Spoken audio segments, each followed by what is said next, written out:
Saudi আরবে রিয়াদে আল কাদিসিয়া এলাকায় একটি মর্মান্তিক সড়ক দুর্ঘটনায় এক ইয়েমেনি নাগরিক নিহত হয়েছেন।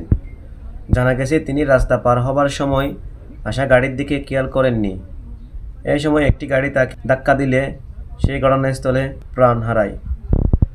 এই ঘটনাটি আমাদের সকল প্রবাসীদের জন্য একটি গুরুত্বপূর্ণ শিক্ষা।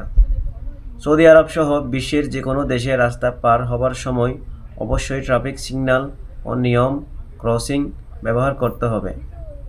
রাস্তা পার হবার আগে দুই পাশ ভালোভাবে দেখে নিতে হবে। বড় রাস্তা হলে এক লেন পার হয়ে মাঝখানে থেমে আবার গাড়ি দেখে পরবর্তী অংশ পার হতে হবে। একটি ছোট্ট অসতর্কতা একজন মানুষের জীবন কেড়ে নিতে পারে। আজ একজন মানুষ নিজের ভুলের কারণে পৃথিবী ছেড়ে চলে গেছেন।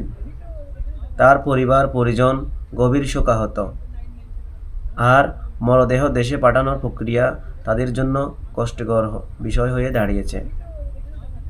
তাই আসুন আমরা সবাই আইন নিয়ম কানুন মেনে চলি, রাস্তা পারাপারে সতর্কতা থাকি, নিরাপদ চলাফেরা করি এবং নিজেরও অন্যায়ের জীবনের নিরাপত্তা সর্বোচ্চ গুরুত্ব দিই।